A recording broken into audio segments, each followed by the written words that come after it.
சுவாமியே சரணமையப்பா.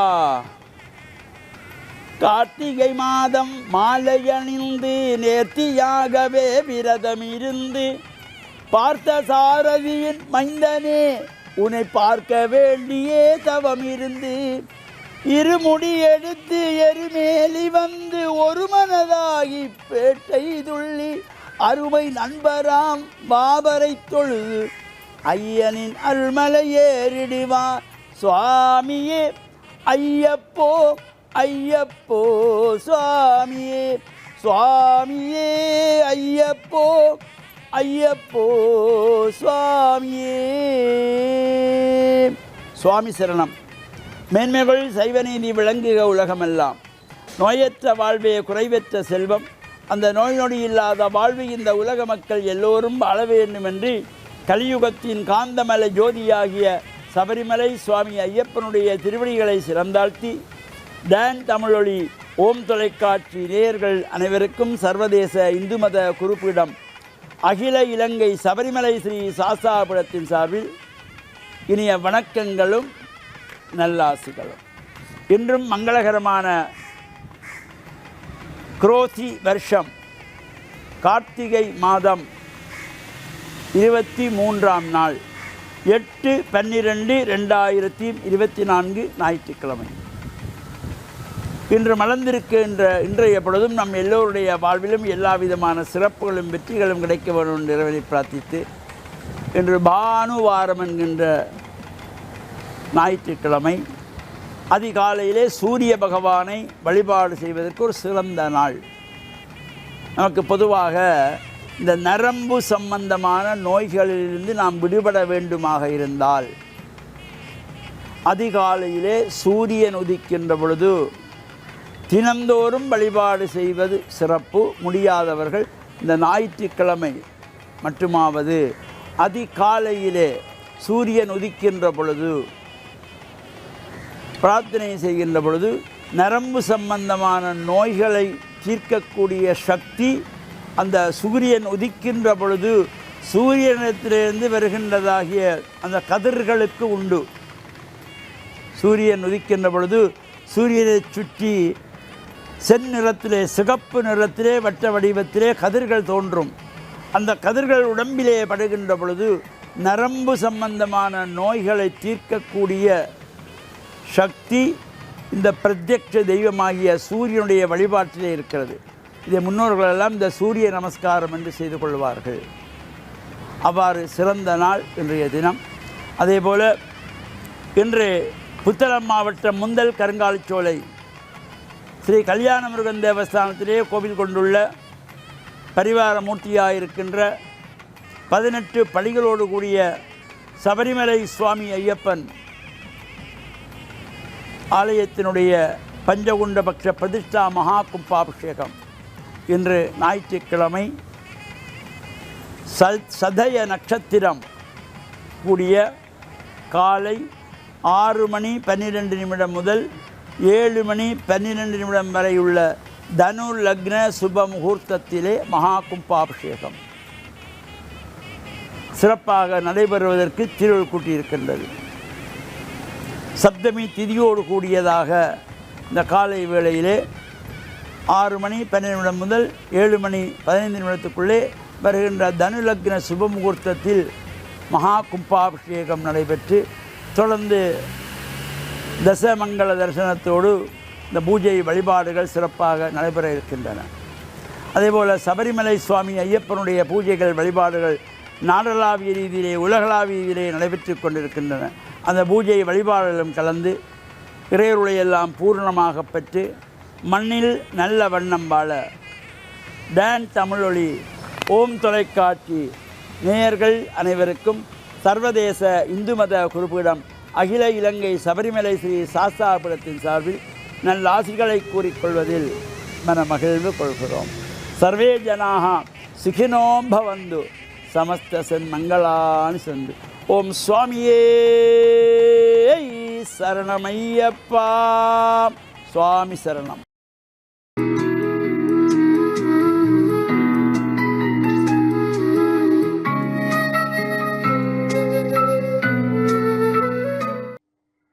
இறை இயேசுவில் என் அன்பு நெஞ்சங்களே, கிறிஸ்தவ நற்சிந்தனை வேளையில் உங்களை சந்திப்பதிலே எனக்கு மிக மகிழ்ச்சி. ஆண்டவர் இயேசுவின் அன்பும் அருளும் உங்கள் அனைவரோடும் இருப்பதாக. இன்று திருவருகை காலத்தின் 2ஆம் ஞாயிறு. இந்த ஞாயிறிலே அமைதி என்கின்ற கருப்பொருளில் சிந்திப்பதற்கு, தியானிப்பதற்கு, அதற்காக நாங்கள் வேண்டுதல் செய்வதற்கு திரு தாய் எங்களை அழைக்கின்றாள். அமைதி என்பது எல்லோருடைய உள்ளங்களின் அடி ஆழத்திலே இருக்கின்ற ஏக்கமாகும்.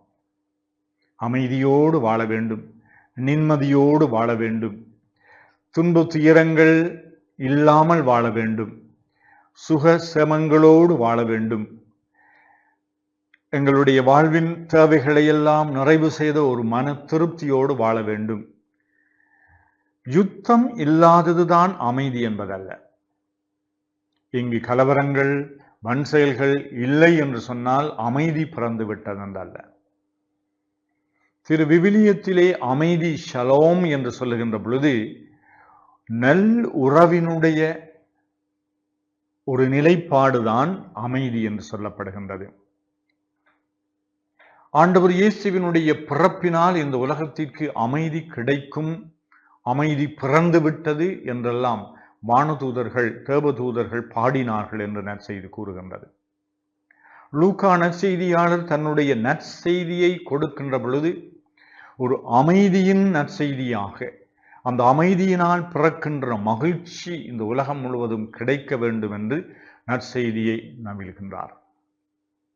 ஆனால் நாங்கள் தேடுகின்ற இந்த அமைதிக்கு எப்படி, இந்த அமைதிக்கான வழியை நாங்கள் தேட வேண்டும் என்று இயேசுவினுடைய பிறப்புக்கு முன்னதாக தோன்றிய திருமுழுக்கு யோவான் தன்னுடைய போதனையிலே மக்கள் முன் அவர் வைக்கின்ற போதனையினுடைய சாராம்சம் என்னவென்றால், நீங்கள் ஆண்டவருடைய வருகைக்கு உங்களை தயார் செய்யுங்கள் என்று. பாலைவனத்திலே ஒலிக்கின்ற ஒரு கூக்குரல் இது. எசையா போன்ற இறைவாக்கினர்கள் மக்களுக்கு முன் அறிவித்த செய்தியாகும்.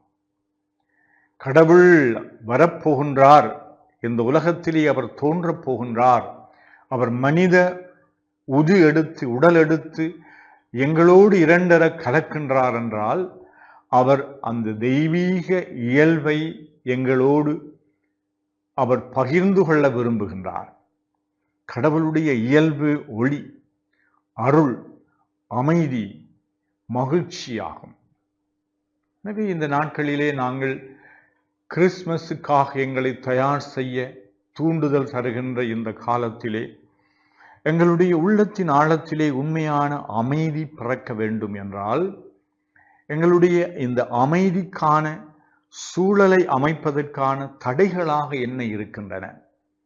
திருமுழுக்கு யோவானை பார்த்து ஒவ்வொருவரும் சென்று கேட்டார்கள், இந்த அமைதியை பெறுவதற்கு, ஆண்டவரை நாங்கள் வரவேற்பதற்கு, இந்த யுகத்திலே நாங்கள் எங்களுடைய வாழ்வின் கனவுகளை எல்லாம் நனவாக்குவதற்கு என்ன செய்ய வேண்டும் என்று. புனித பிரான்சிஸ்கு அசிசியார் அடிக்கடி மன்றாடுவார், ஆண்டவரே, நான் என்ன செய்ய வேண்டும் என்று நீர் எதிர்பார்க்கின்றீர்? இந்த கடவுள் எங்கள் ஒவ்வொருவருக்கும் எதையோ சொல்லிக் கொண்டிருக்கின்றார். நான் எதை செய்ய வேண்டும், எப்படி செய்ய வேண்டும், என்ன நோக்கத்திற்காக செய்ய வேண்டும்? கடவுள் ஏதோ எங்களுக்கு நல்ல செய்தியை தந்து கொண்டிருக்கின்றார். நாங்கள் அமைதியின் வழியிலே நடப்பதற்கு, நான் மட்டும் அந்த அமைதியை பெற்று நிம்மதியோடு வாழ வேண்டும் என்பது மட்டுமல்ல, அந்த அமைதியின் தூதுவர்களாக நாங்கள் விளங்குவதற்கு, எங்கெங்கு கலகங்கள், எங்கெங்கு குழப்பங்கள், வன்முறைகள், சண்டை சச்சரவுகள், பிரிவினைகள் இருக்கின்றனவோ அங்கெல்லாம் அமைதியின் தூதுவர்களாக எங்களுடைய வார்த்தையிலும், எங்களுடைய நடத்தையிலும், எங்களுடைய செயற்பாடுகளிலும், எங்களுடைய பணிகளிலும் நாங்கள் ஈடுபடுவோம். அமைதியின் தூதுவர்களாக நாங்கள் புறப்படுவோம். இந்த நாள் பூராக நாங்கள் எங்கெங்கு யார் யாரை சந்திக்கின்றோமோ, எந்த நிலையிலே நாங்கள் எங்களுடைய வாழ்க்கையை கொண்டு செல்லுகின்றோமோ, அந்த நிலைகளிலெல்லாம் அமைதியின் தூதுவர்களாக நாங்கள் செயலாற்ற இறைவன் எங்களுக்கு அருள் தர வேண்டும் என்று மன்றாடி நிற்கின்றேன். ஆமேன்.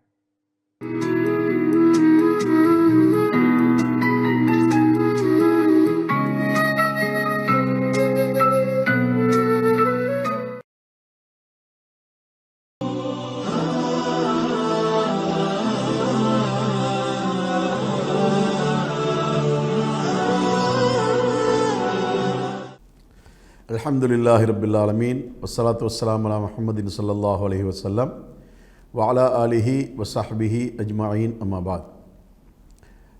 அன்புள்ள வாசகர்களே, நேயர்களே, இன்றைய காலை பொழுதை ஒரு நல்ல பொழுதாக ஆரம்பித்து வைக்க வேண்டும் என்ற நற்செய்தியை உங்களுக்கு நான் சொல்லிக்கொள்வதில் மகிழ்ச்சி அடைகிறேன்.